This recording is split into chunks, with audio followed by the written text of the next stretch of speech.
Hey, this is Tim Ripper Owens, and you are listening to the Paulie Z Show. Now get out of my face. Oh, yeah? Well, Tim, get your face out of my ass. This is Richard Christie, and you're listening to the Paulie Z Show.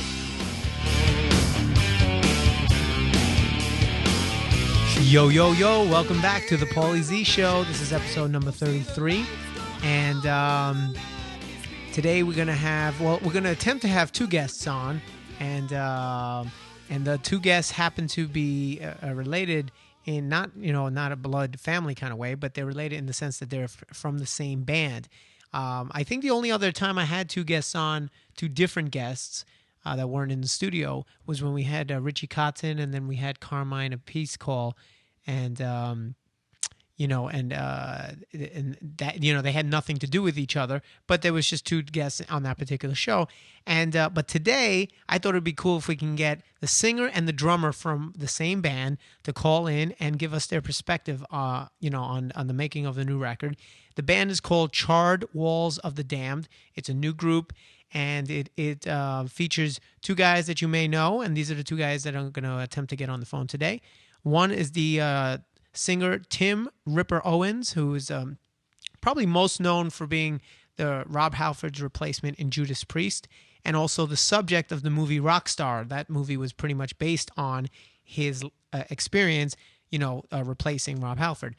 But he's also Tim was in Iced Earth, and now he's singing for Charred Walls, and he sang with Yngwie, and he's just had juggling a bunch of projects. Great singer. And as a singer, I'm looking forward to talking to him about, some of the power vocals that he does. And especially on this record, it's a very, very good metal record. Like if you like Judas Priest, especially the heavier stuff, like it's like Jugulator and Demolition. And if you like that kind of stuff where it's heavier and faster, you'll love this record. And then we're going to call Richard Christie, who's playing drums in Charred Walls of the Damned. And I'm pretty sure that it's his group. This is it's his music and his songs, and he put it together. And for those people who are Howard Stern fans, will definitely recognize the name Richard Christie. And he is, what people may not know is that he is actually quite an incredible drummer. He really is. So if you can get past all the gay shit that he does on the Howard Stern show and, all the penis jokes, and just listen to him play, I think you'll be very impressed. So we're going to, we'll start with Tim.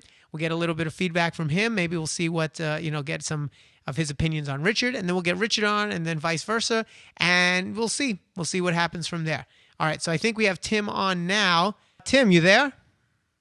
I'm here, buddy. Hey, there he is, Tim the Ripper Owens. How you doing? Yes, I'm just fine, man. I'm just fine.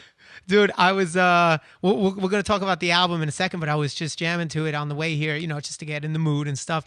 And man, I got to say that was some very impressive vocals. I mean, I'm a fan of your stuff with Priest and Iced Earth, but there's a lot of, it almost seems like you push yourself to another level, because a lot of that stuff, there were certain notes as a singer, and I was just like, ooh, how do you do that? That was really, very impressive. Kudos, my friend.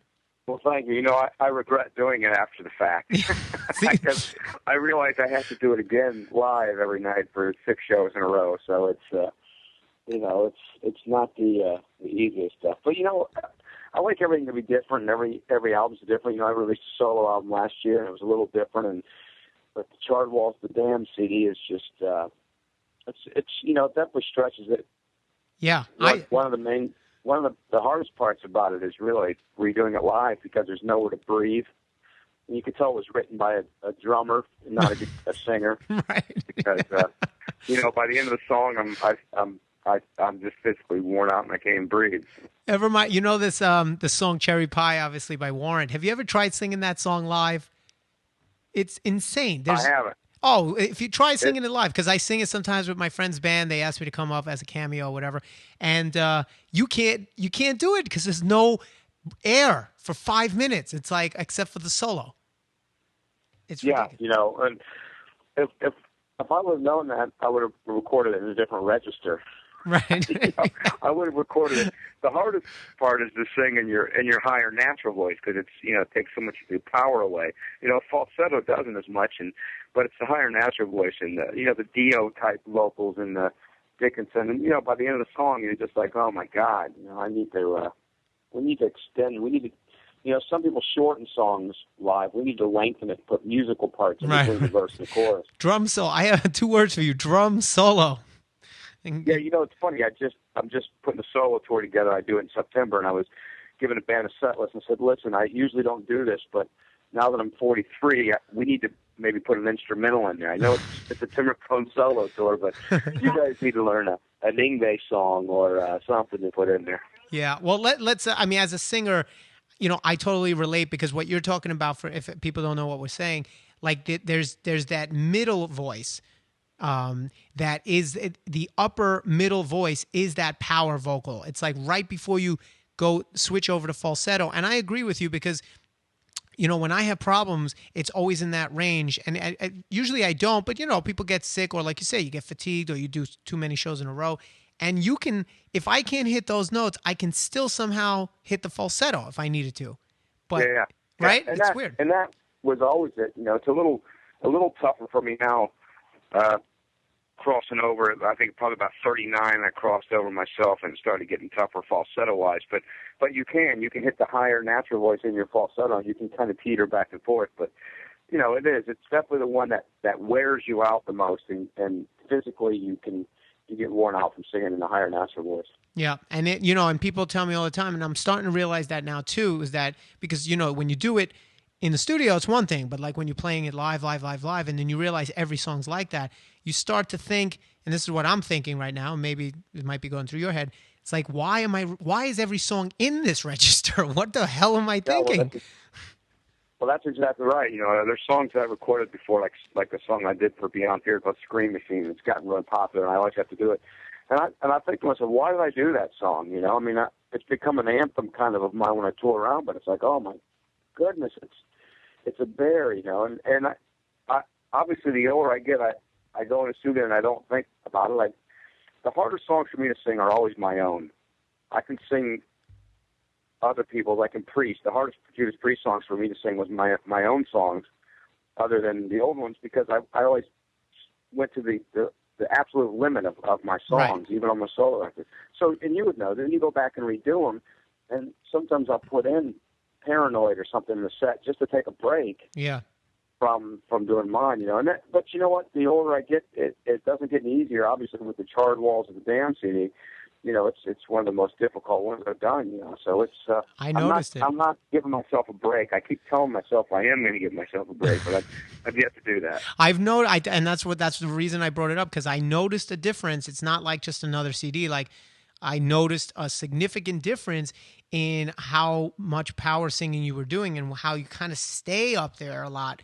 And I just felt it as a singer, because I was talking about this in a recent podcast about when we played the M3 Festival, and Scorpions were headlining. We were on the bill, but like one of the earlier bands.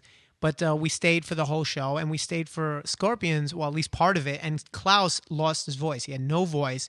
And I felt for him. As a singer, you feel it, because you know what that feels like, and you know what he's going through, and you know that there's notes that people are expecting. And, and then you think of someone like Bob Dylan, who's, it's probably, his songs are sung by more people or whatever, and you could probably do that with laryngitis, and the wills and the wills and the wills. I always say that, right? I've always said that. And, it does think, and obviously you get some of those. And, my touring's pretty brutal. I can't afford to do the 2 shows and have a day off or 2 days off. Mine's 6 shows in a row. And so you're going to write into shows like that. And, it's funny, I just ended one, and I know you guys, Mike Portnoy just said you did the show with Dream Theater as well. And we did a show with Dream Theater to end our Charred Walls of the Damned tour. And my voice was just shot and horrible. And, I was able to get through it. It was, obviously a short set, but it was a shell of what I was singing like, and it took everything for me to get through this 35-minute set or 40-minute set. I think it was a 40-minute set, and it's the worst feeling. Right? There was nothing I could do, and I know they're probably thinking, there's the guys back there thinking James is probably. I just talked to James before I went up, and he's like, man, you're a great singer, and blah, blah, blah. And then I go up and do that. There's nothing you could do. You're traveling. But it's the worst. You're in hotels. You're in, when I was 25, 26, 27, 28, it was a heck of a lot easier.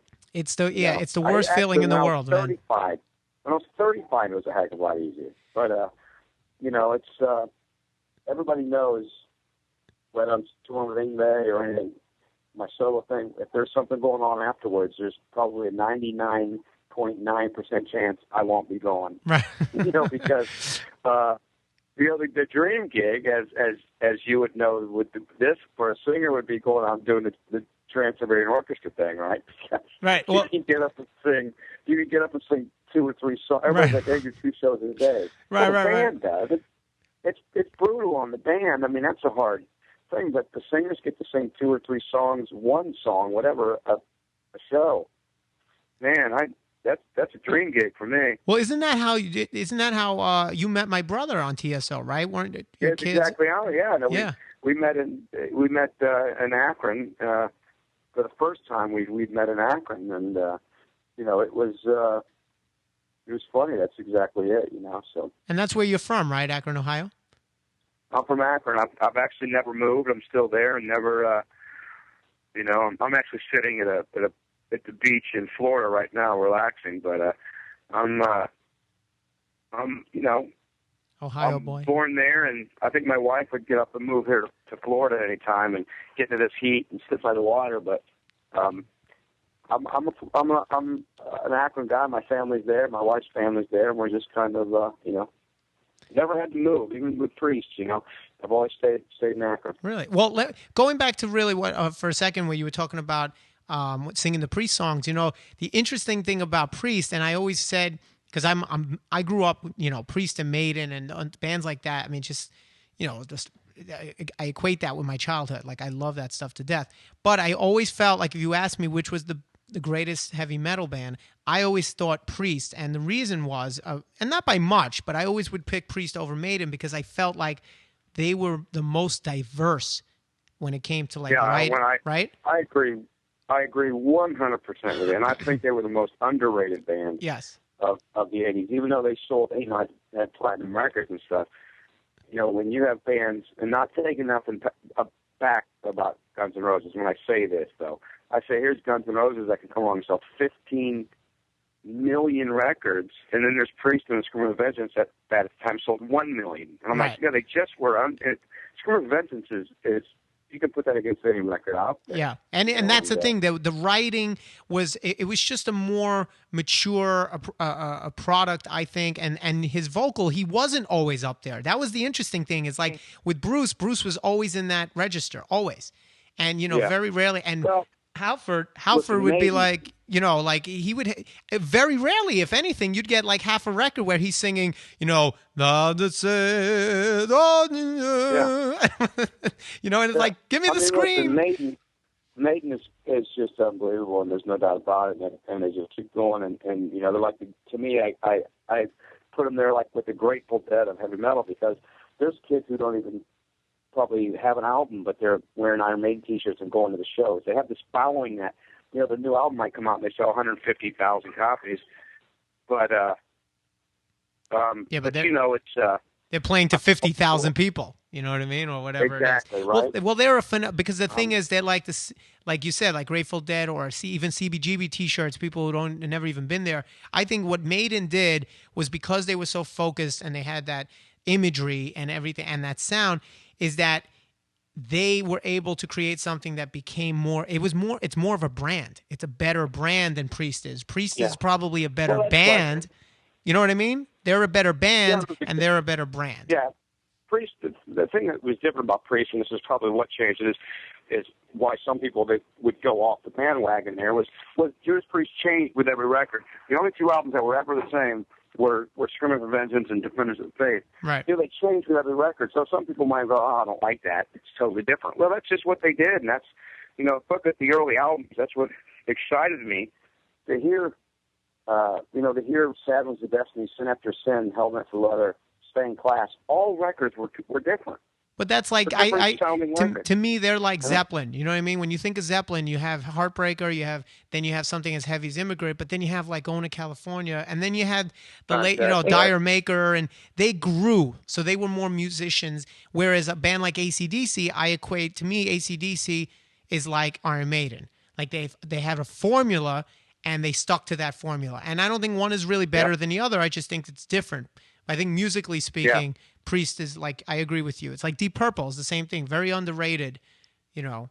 And, no, there's a lot, you know, but it is what it is, and we're luckily all those bands are still around to this day, and that goes to show you with the great bands. I mean, people say, well, what about metal? I'm like, well, listen, man, they're still out there. All those bands are still out there touring, you know, and we're lucky that we still have them. Well, talk to me a little bit now about before. I want to make sure we talked about Charred Walls of the Damned, but before that, real quick, if we can do in a couple minutes, I'm sure you're probably sick of talking about it, but for some people that may not know, you know, you were in a Judas Priest tribute band, and then when Halford left, you got that gig, which was, you know, just like an incredible Cinderella story that it never happened. And then the movie Rockstar comes out, and it's, you know, the theory is that was, you know, pretty much based on your situation. Is that the case? Or?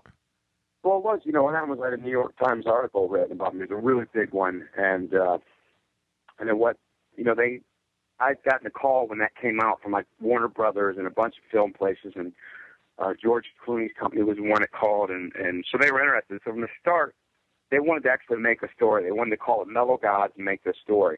But it was still really, I mean, the base for the Judas Priest thing was still the main focus of the story was what happened to me and this stuff. But when they started to write it, I think Judas Priest didn't care for what they were writing. It didn't like the way it looked. They didn't like the way it was portrayed. So they said, listen, we want to have some creativity in this thing. We want something to do with this. We can't have you guys doing everything. And they said, no, Warner Brothers. So that's when Judas Priest, we pulled away from it. Really? I don't know if I would have pulled away because I wouldn't mind getting some kind of a payday out of it. Hey, if they're gonna make the movie, they're gonna make the movie. Right. So might as well cash in a little bit, and not only just the money. What about just the exposure?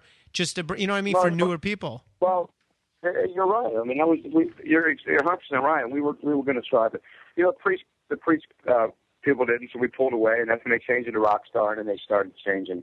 So there's so many similarities. I mean, the beginning of it, you know, uncanny. The guy singing one note, the way the band members portrayed themselves, everything about it was, you know, pretty accurate at the beginning, and then it starts going off with the whole stories of you know, I mean, listen, I was touring for Judas Priest in the late 90s. There was no sex, drugs, and rock and roll going on backstage. You know what I mean? It's like, you know, ugly dudes and you know what I mean? Ugly dudes. Ugly dudes and Viagra. Well, it was ugly dudes and, you know, fat married women or something that was at the show. It wasn't really the...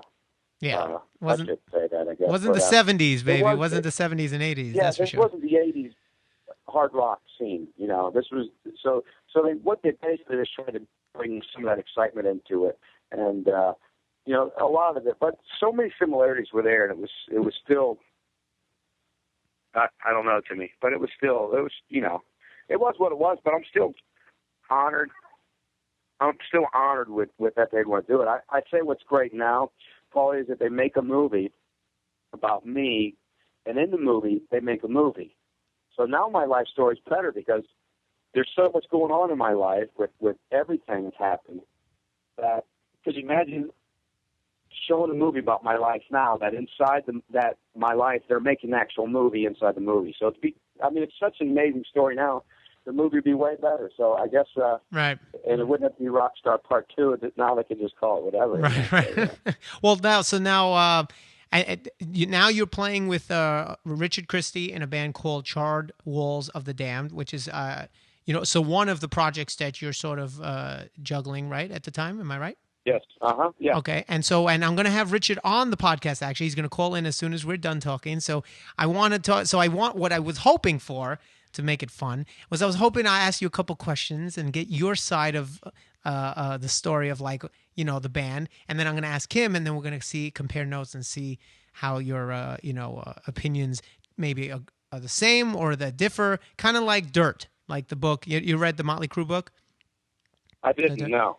Oh, you didn't? Oh, dude, you got to read Dirt. It is the best rock book ever. It's just amazing. It's all four of them talking about the history of Motley Crue, but in separate interviews, so they don't know what each other's saying. So it'll be like, let's say they're talking about one particular subject or like occasion or an event or something. Each one of them has a different recollection of how it went down. You know what I mean? So like Vince. Yeah, nice. Okay. Perfect. Oh, it's great. So talk to me about Richard. First of all, Richard is an interesting character.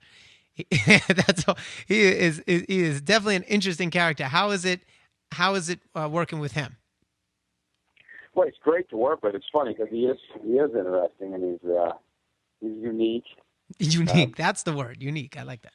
Yeah, but he, he's really just a super nice guy. He has a great personality. He's great to be around. He's known for all the silly things he does, and people always saying, because the house search, he needs to stop. He drinks a lot. People think they know Richard, but they still don't really know Richard. I mean, yeah, you might drink a lot, but you can't drink too much when you get up at 3:30 in the morning to head to work. Yeah. Well, we know what he gives us. I'll tell you, he knows what he wants to do, and he made this out. But to work with him is a blast. He's just he's doing, and it's funny. It's just it was exciting to go back and do it again with him. I mean, he's a good drummer too. He's a really good. He's a great drummer, and he wrote these great songs. And he needs to buy a new shirt. He wears like one shirt for rehearsal, and then on tour, and it's just then doesn't wash it. And it's just horrifying. It's I think he does that because he likes horror movies, and he knows that it scares me to death to see him walking towards me with that shirt on. But he's a great guy. He's got a great heart, and he's fun to be around. Like when he's with his girlfriend and my wife's there, it's just fun to be with him because the everything's just so happy, so good. But this got it. This sounds like Candyland now. I want to give me something real now. Give me one thing. It doesn't have to be crazy, but give me one thing that maybe drives you nuts about him, though. Is there anything that is it the shirt, or is there something else that you could say? Listen, the shirt drives me nuts. I've seen his wiener a few times, and that's something that. That's what I wanted to know. That's horrifying as well. We were down in the dressing room in Toronto. It's a real horrible, disgusting dressing room. It's the Opera House in Toronto. Horrible dressing room that was just dirty. And anyways, we have this band, Pile Driver, opening for us, which is big in the '80s, and they had this Death by Guillotine, this song that was kind of big at the time. So it was kind of cool. And he's a giant guy with a like an S&M leather suit on. It was disturbing. But then here comes John Jameson walking out from taking a shower in his underwear, just his underwear. I'm like, dude, that's I don't like that stuff. That just grosses me out. I don't like that. Just go put some clothes on. And he's like, oh, look at me. And all of a sudden I turn around, there's Richard, butt naked, standing there. Ah. I'm just saying, I'm like, dude, that is wrong at all levels. Because he's got like a strongman pose. Just saying, he's just waiting for someone to turn around and see him standing. I'm like, man, this is why I need my own dressing room. Yes, all right, I agree with you. As a lead singer of a rock band, I agree. It should be in the rider. We have our own dressing rooms. All right, now no wieners are allowed in the dressing room. That is right. No, keep yourself closed. All right, now, real quick, I want to talk to you about, because I know I don't want to intrude too much on your relaxation time on the beach, and we got to get to Richard's call in a second, but I want to talk to you quickly about some food stuff. This podcast is rock and roll and food, because I love food. I love it so much. And I'm opening a soon-to-be sports rock and roll restaurant. No. So there we go, in Akron, Ohio. Well, there you go. This is perfect. Yeah, it's going to be called Rip Rowan's Tap House, and it's going to have Glenn and KK's guitars on the wall, and Ingve guitars, and memorabilia, and then it's going to have sports fans. It's going to be awesome. So anyways, that'll be perfect. Now, are you going to have food there? It's a place already open called the Tap House, but now it's like I said, Rip Rowan's Tap House Sports Bar and Grill, and it has the best food ever. It's so awesome, all the way from wings to steaks to great salads to everything. Oh, good. Well, then if I was going to ask you to give me a place that you can recommend, but you know what? Why don't we just use your place? And there you can. Go. All right. So tell me give me a couple things. If someone's in Akron and they go to the Rip Rowan's Tap House, what should they order? Give me, what would be your recommendation on the menu that's really good that you like? Well, you know what's it's funny because you're being in New York, but we have really good pizza. Now, It's not like whoa. Are you for real? well, I know, but it's because it's and I would say get the buffalo chicken pizza. It's just all, even though it's not one of its main things there. That's what's so great about it. It's kind of like there. It's the secret, and people always come and get the pizza there. So it's Hold on, it's Tim. nice. But Tim, have you had New York pizza? oh, certainly have. Okay, and so all right, I just want to make sure because that's strong. That's some strong words right there. That the pizza in Ohio. I didn't say it was. I said it's good pizza. Okay. I mean, it's it's like saying you have to go to Italy to get good pasta, which you can get it. You can get it good here as well. All right, I But just want to make sure. It's because it surprises people. That's the reason you wouldn't think it. But when people come there, you'll actually see people online talk about tapas. Say, "Man, I got your pizza and it was great." And it's not like a delivery pizza place. It does make it, but it's just especially in the buffalo chicken pizza is great. But also, obviously, I got to say, I'm a spicy pan person, and get the grilled buffalo chicken salad, and get it with the wicked wing sauce. It's just great. Is that the stuff that's going to make me like cry though, like a little girl? Is it really hot? No, it's not, because it's on a salad. When the restaurant opens here in September with my name and we go officially change it, I mean, the menu, most of it's going to stay the same. We're going to add a lot more wing flavors, like Indian flavored wings, like chicken vindaloo, but we're going to have a hot one called Scream Machine, so it's going to be there you go. Rip your face off. But, there you go. You should do some sort of promotion that, like, if you want to work on your falsetto, then you eat the Scream Machine wings. Right. You know what I mean? And do the commercial and it'd be like, take the wing and be like, wow, that's good! Or something like that. Yeah. That would do it. I love about the screaming out of my mouth, though, so it might be... No, I'm telling you, go.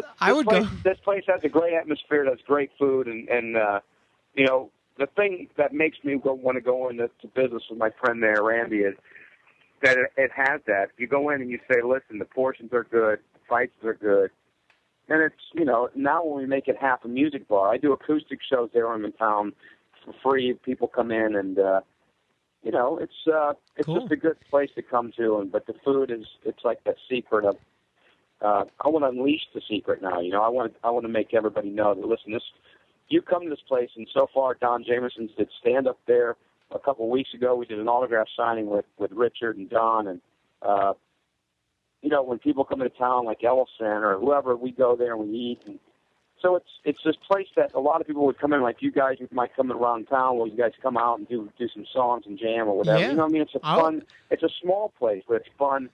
And dude, if I come, listen. If we're there, I'm coming. And if we come and do a couple songs, we get free food, though, right? You feed us?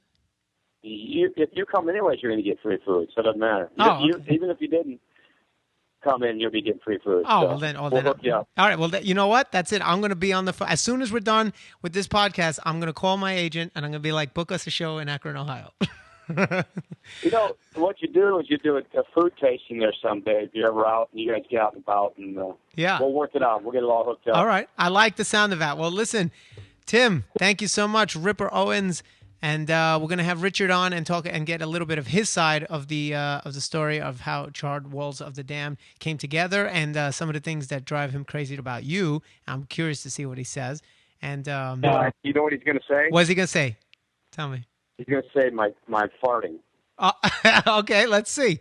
Let's see if he says that. He's going to say that I have gas and I fart all the time. All right. Just going to tell you that. Okay. Don Jameson said they smell like egg salad, so just to let you guys know. All right. Well, let's see.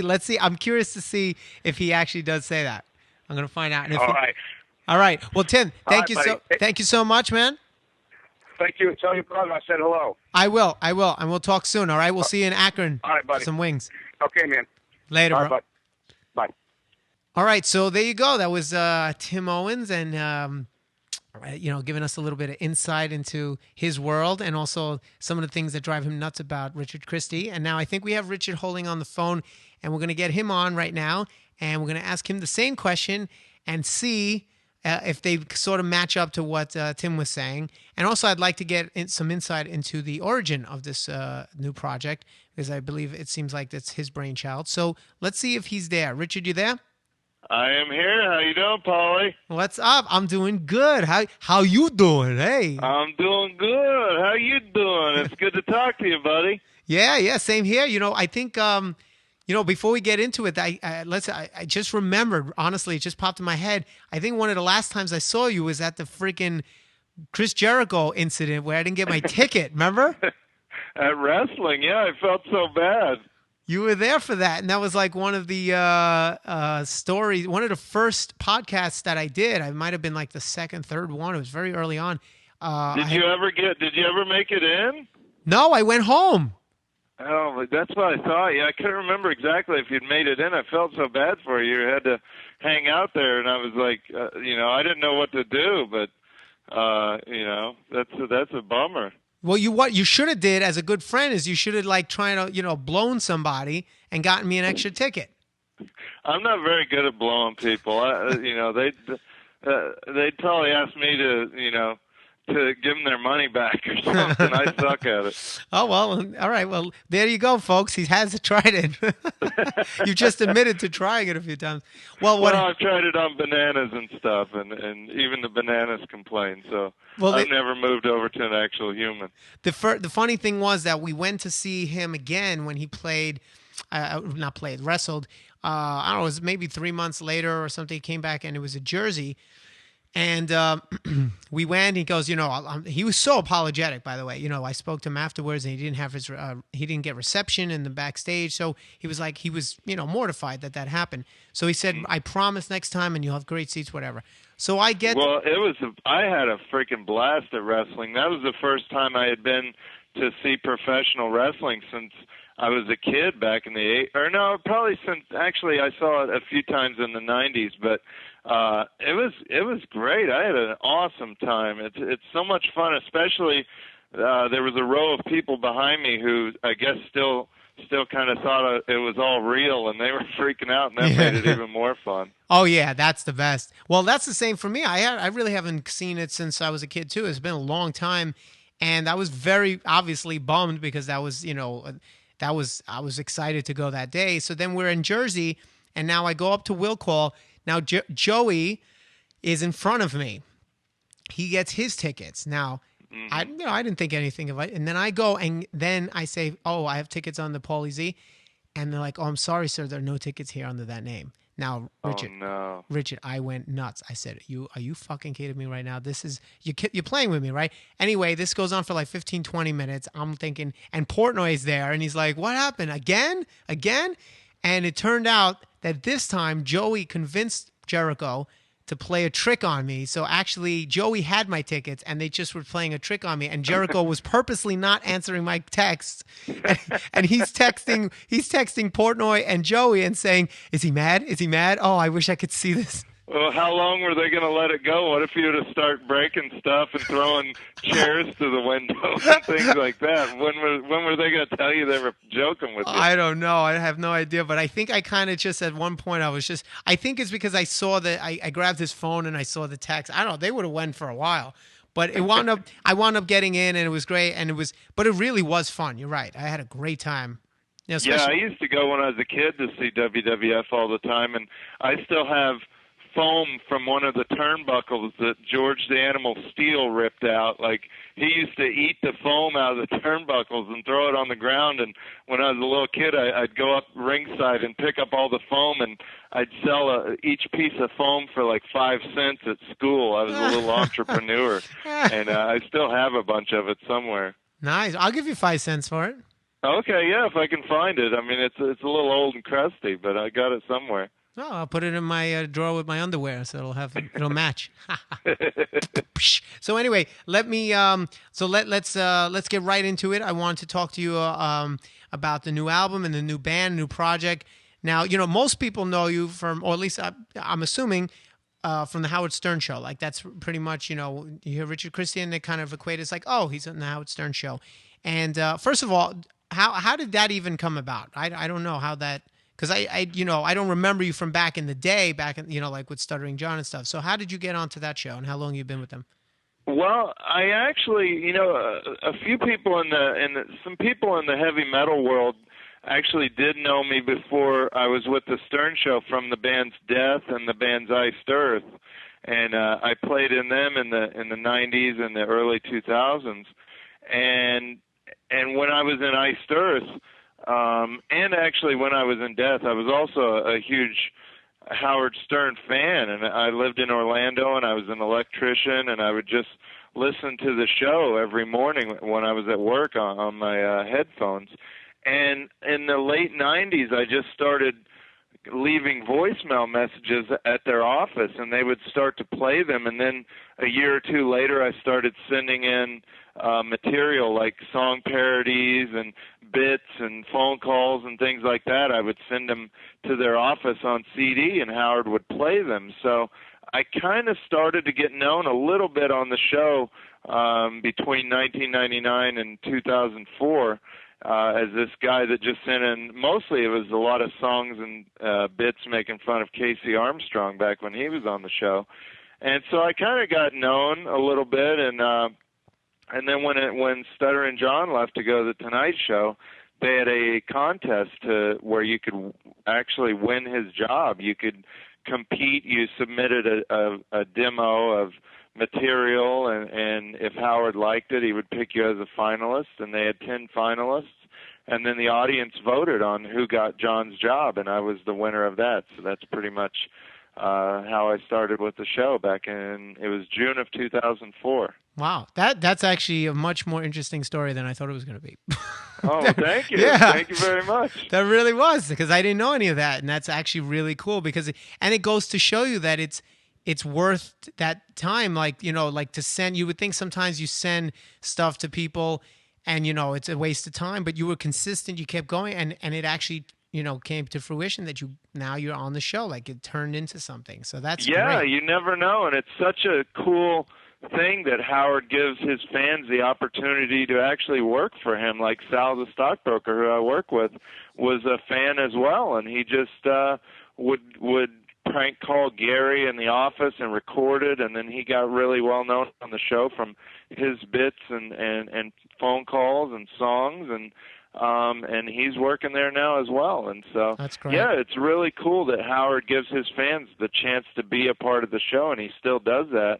And Sal and I still love when fans send in songs, and we always submit them to Howard, and a lot of them get on the air. So it is really cool that the fans are able to be a part of the show. Yeah. Hey, did you know that I've done a bunch of parodies with Dan, the song parody man? Absolutely. Yeah, I've known about that for years, because when your show came out, Dan was like, he told me all about how he knows you and how you'd sung on a bunch of his songs, and he told me about the whole connection and everything. So that's really cool. Yeah, I remember the first time I heard one of the parodies on the air, and I was so excited. I was like, it was so goofy too, because I was singing Babe, I'm Gonna Leave You, and it was just, all the words were ba ba booey, but just something about it was just hearing them comment on it was like really special. It's like, oh man.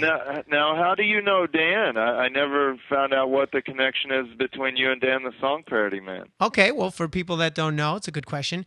The guy, Axl Rob, do you know the guy who does all the really great Axl Rose parodies? Yeah, and it's funny. I hate to get off on another tangent or another subject, but I was saying to somebody the other day that Slash and the rest of Guns N' Roses should just get him and go out on tour as Guns N' Roses. I know that. Well, it's funny. That's so funny because we were just talking to Tim, about that. Like, and it worked for Priest. Why couldn't it work for them? Exactly, and I know that Axl Rose owns the Guns N' Roses name, but they could just call themselves like Appetite for Destruction. Yeah. Kind of like Heaven and Hell did when they couldn't use the Black Sabbath name. Yeah. Later on. Not a bad idea. That would be perfect. Not a bad idea, my friend. Well, listen, maybe they'll hear this podcast, and well, probably not, but maybe they will, and then it'll happen. You never know. Maybe you should send it to them. Maybe. Yeah. kind of like I used to send stuff to Howard. Maybe it'll turn into something. Well, that's more of a lesson for Rob. If anything, Yeah. Axl Rob, who's a good friend of mine, he should learn, take a little bit of your, gumption and that you had, and learn from that. And if I was him, I'd be sending shit in constantly, because look, it worked for Journey, right? Yep. Oh, So, totally. well- Totally. I mean, that's the only thing holding a full Guns N' Roses reunion back is Axl, and all the other guys really want to do it. And so I think if you had everybody, all the other guys, and then somebody that sounds exactly like Axl, I think that would be awesome. I definitely think people would love it, because it, at least if it's not exact, at least it's as close as you're going to get. And if they could do it with Priest and Axl Journey, Rob would actually show up on time too, which Right. is a plus. Exactly. You wouldn't be waiting around for 5 hours for the show to start, So Axl Rob is basically in a band called Pfeff, and that Pfeff and ZO2 would play together all the time. They don't play as much anymore, but we would, we're good buddies, and he'd come to my birthday party, I'd go to his birthday party, we're very close. And we met at a thing called Rock and Roll Karaoke, which I don't know if you've ever been to, but at Arlene's Grocery in New York City, the Lower East Side. Mm-hmm. Monday nights, it's famous. It's like Monday night, free admission. You go, and there's a live band, and you sign up, and you go up, and you do karaoke. And that's where I built a lot of our New York fan base, and I got a lot of connections from doing that every week for years. And I developed my persona and my stage presence from doing that. Anyway, he had met, I guess Dan saw him do karaoke one day, and I asked him to do some parodies, and then he had recommended me to Dan, say, look, I know this guy who would be perfect for like any Zeppelin, Aerosmith, like that kind of stuff. Yeah. And then Dan called, he put us together, and that's it. And we've been friends ever since. And every time we go, I love doing the parodies, because afterwards he'll take me out to like a really nice restaurant, and we'll pig out, because he loves to eat. So that's my favorite part about it. You're going to get a killer meal out of the deal, huh? Oh yeah, it's so worth it. It really is, because it's not like we're going to a pizzeria or something like that. Like, he takes me like to a cool place that's like got like the best prime rib or the best steak or the best it's like really, and we pig out. So I love it. That's awesome. So talk to me now. Okay, so that's how it started. So now, I did not know you were in Iced Earth and Death, and I apologize for that, but I didn't know you were in that band prior to being on the Stern Show. So you were already immersed in the world of heavy metal. And so now this is an extension of that. Now this is your baby, your project? Yeah. This is something that I put together starting about 2.5, 3 years ago. And I wrote all the music and wrote the lyrics, and pretty much decided I wanted to do my own band. For years I played in other people's bands, but I love writing music, and because of my schedule now with the Howard Stern Show on Sirius XM, I wanted to have a band where I could kind of work around my schedule, so that this works out perfect for that. And you wrote, Tim, this is something I didn't know, Tim said you wrote the music. Yeah. I pretty much, how it works is I wrote the whole kind of, I guess you could say, blueprint for the album. I demoed everything and played all the instruments on the demos, and even sang on the demos, and then sent the music to Tim and my vocal ideas, and then he sang over that. And then once we got in the studio, Jason Sukoff, who's our guitar player and also produced the album, him and I kind of got together, and he really improved the songs as far as maybe, like speeding up some parts he thought were dragging a little bit, and maybe cutting out some riffs that he thought were going a little too long, and just really tightened up the songs and made them better. So I pretty much wrote the music, and then the rest of the guys really improved on it. Well, I think it's great. I was actually listening to it on my way to the studio to do this show, and just to get my head in that mind frame, and just remember what the songs were like, because you had sent it to me a little while ago. And yeah, it's very heavy. and there's a lot of parts that are really fast. The drumming, man, it's very impressive. I mean, could you do that shit live? I mean, it's a lot. Yeah, thank you very much. Yeah, I do it all live, just like on the album. I actually, when rehearsing, we just did a tour, a 2-week tour of the U.S., and when I was rehearsing and getting ready for the tour, I even added a few more little things. It's funny, even after you record an album, you kind of think of some stuff afterwards that you could have done. So yeah, I played it just like on the album live and even added a few little things. And then we actually did a gig with Dream Theater in Massachusetts. We opened up for them at the Palladium, which was awesome. But, as luck would have it, that was the night when all my gear fell apart and I had trouble with my snare drum stand and all kinds of problems with my drums. Every other show we did on the tour was fine until we were in front of 3,000 people opening for Dream Theater, and then of course everything on my drum kit falls apart. But because of that too, like I was really stressing and I didn't even realize it, but after the show the guitar players were like, you played like twice as fast as normal tonight. And I didn't even realize I was so stressed. As fast as the album is, I was playing like twice that fast when we played with Dream Theater, just because I was stressing over all my equipment problems. Well, I'll tell you what, I'll make you feel a little better. We played with Dream Theater just maybe a week and a half ago, and or maybe 2 weeks, and in Buffalo. And the third song, or I think it was the second song, my string broke, and I started playing. So these are musician people, and so I totally understand where you're coming from, because the solo's about to come up, and it was like a G string, you know what I mean, or a B, or a B, yeah. So I'm trying to play a solo without, and I couldn't, and I'm not good enough. Like like one of these virtuoso guys that could probably like transpose the fucking solo, onto a different string. And it's like, oh shit, what am I gonna do? So I start like just bending one note and holding it, making like faces. I'm like, yeah, and I'm thinking to myself, oh my god, these people probably thinking this guy sucks. It'd be like if I was doing a drum solo and like one of my, two of my tom heads broke. Yes. And I'd be totally like thrown off. Yeah, so you'd just be like sticking to the snare and you're just like, and you're like, what kind of solo is this? It's pathetic. Oh man, well we can definitely relate to each other's stories then, for sure. Well, I mean, yeah, so I totally relate. But like, how's the tour been going? It's good. Well, we just did, because of my work schedule, we went out and did 2 weeks while the Stern Show was on vacation. And it went awesome. The shows were killer. The crowds were great.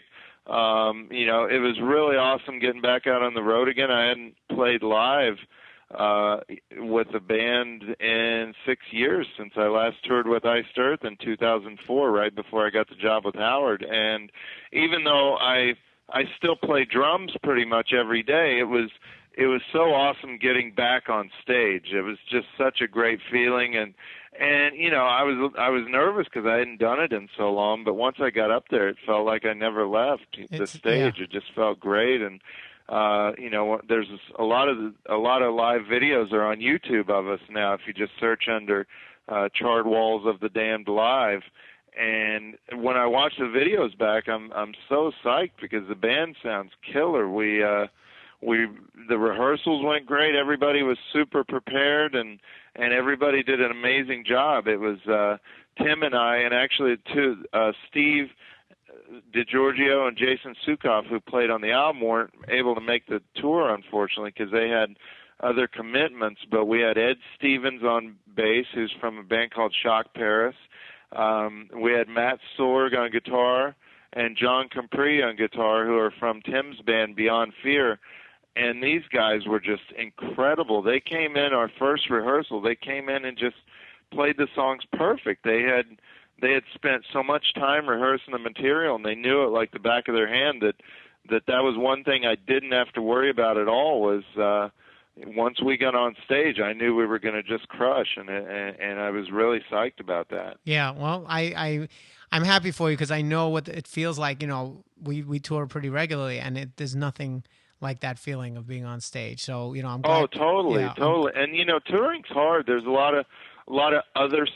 It's the 22 and a half hours that you're not on stage, or 23 and a half, whatever, that is usually ends up being a lot more stressful than when you're on stage. The being on stage is the funnest part, but we did it in a van, so that was kind of stressful, just traveling in a van and dealing with all that kind of stuff. And well, speaking of, but it's all part of it. It was a blast. Speaking of traveling together and the stress, part of the stress is a lot of times the personality conflicts and just being stuck with the same people in and out for day in, day out. So I was wondering, one of the things we did today, which was kind of fun, was I asked him to, first of all, I said, well, how was it working with Richard? And of course, it's he's super nice. He's great. Everyone's always, that's the initial thing. You're always going to go to the good stuff because I know you're a good guy. We've hung out. And you are a very nice guy, a very cool guy. Thank you, Paulie. You are. I mean, at least from what I know. I mean, you might have dead bodies in your closet. I don't know. But until I find that out, from what I know, very cool guy.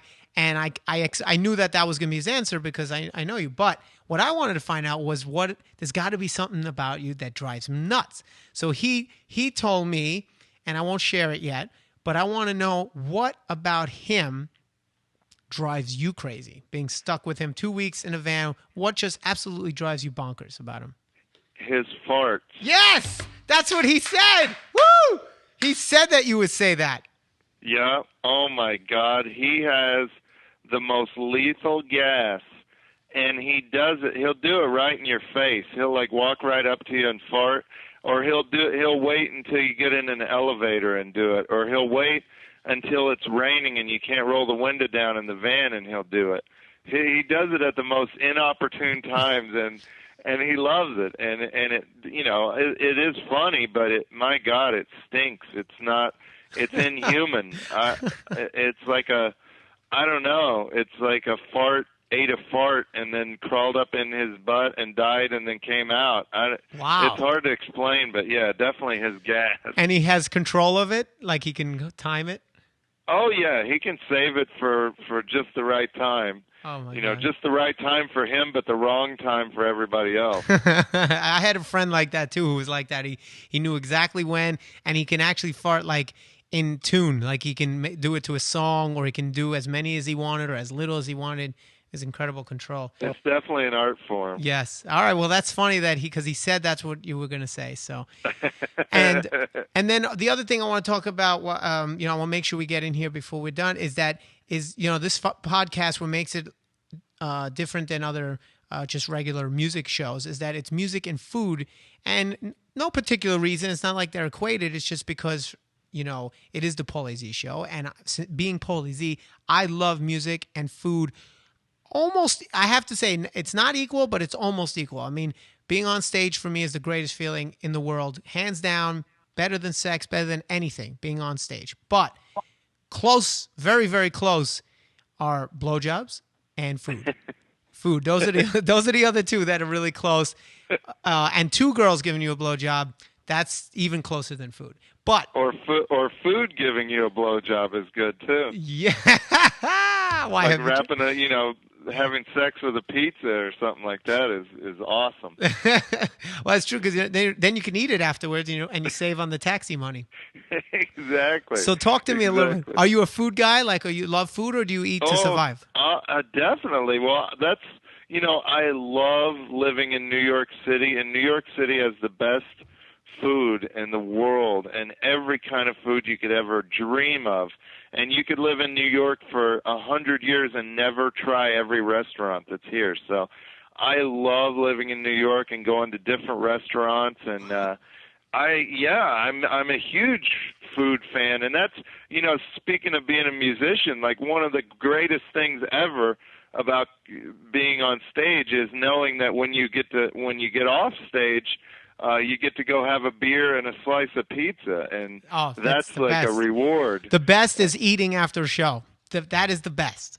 Oh, it is awesome. Right? When somebody brings in those pizzas, or a diner, or like going to a diner or an all-you-can-eat place or whatever it is. Waffle House. Yeah, exactly. Or it's just like going and just pigging out after a show is incredible. Now I want to ask you. So give me And it could be in New York or it could be anywhere in the country or anywhere, but just give me something that's particular to you that you would recommend to someone. Say, look, this is a place I love, and if you go there, this is what I recommend you get. You know what I mean? Give me the Richard Christie menu recommendation for a particular place, preferably not a chain place, but it can be if you want it to be.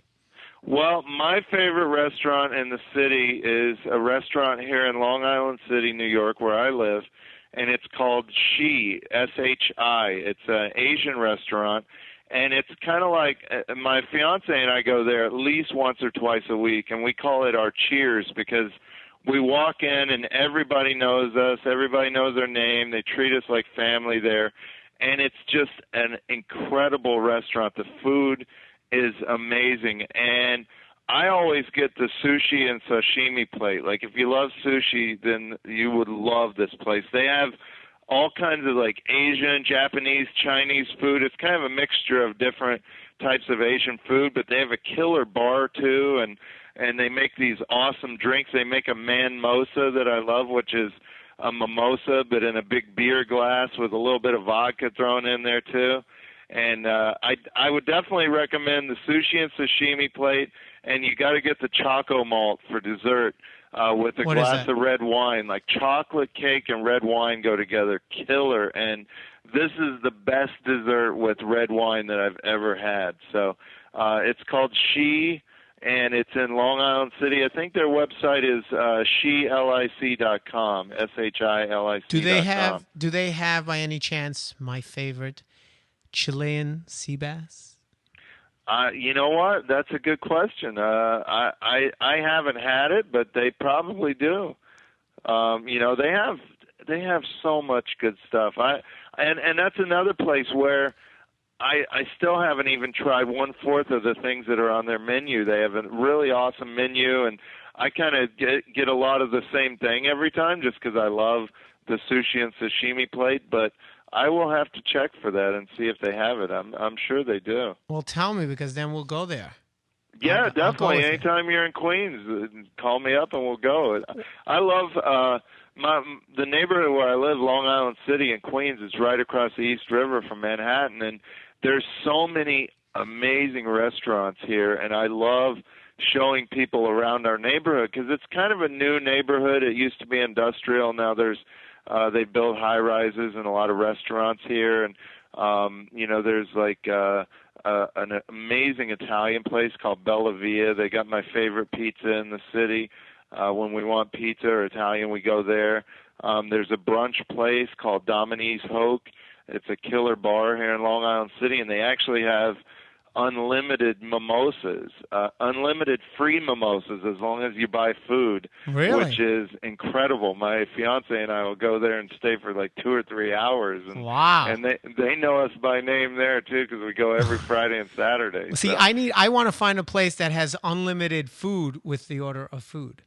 See? Yeah, if I order like a burger. I think there are brunch places where it's all you can eat. Well, and all you can eat to me is like all you can drink to an alcoholic. It's just bad news.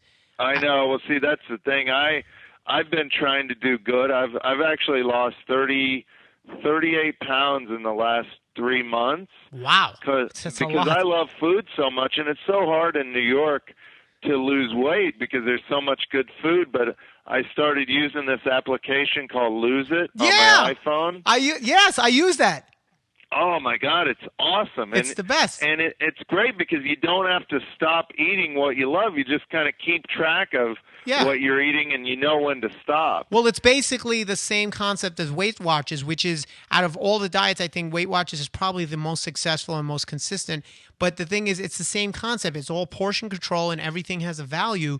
And I got to tell you, Richard, when I was on, when we were doing Z-Rock season 2, and, first season, I never let them take my shirt off. And they always were like, because David got naked all the time. They're like, come on, we need your shirt off. I'm like, no, I don't think so. I'm not as confident as he is in that department. And I knew for season 2, I knew they were going to do it. So I started doing Lose It. And I was working out also. I was doing P90X, which is a great workout program.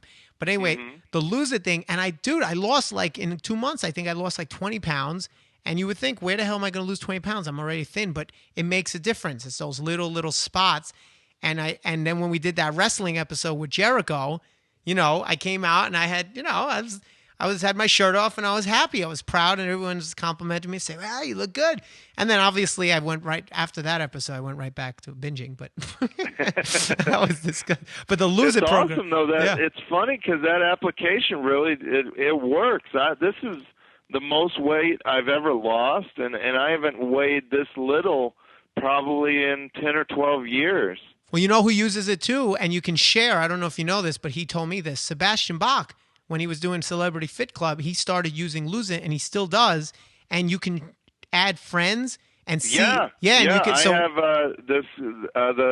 the program director Tim Sabian at Sirius is on it too, and I'm his friend on there, so we get that's great. Kind of see what each other eats, and if I eat too much, he'll email me and say that I need to slow down. I pigged out last night, or but yeah, that and the great thing about it is too, I haven't really changed how I eat. I just now if I know that I'm going to pig out or if I'm going to drink a bunch, I just make sure that I exercise a bunch more. Yes, that's the cool thing. So that I have a lot more calories to play with. Like last Saturday, my fiance and I went to a beer fest, so I worked out for over an hour that morning, and I was still under at night. Right. Well, that's what I love about it too, because it motivates you to do that. So, but listen, Richard, I want to thank you so much. We're running out of time here because I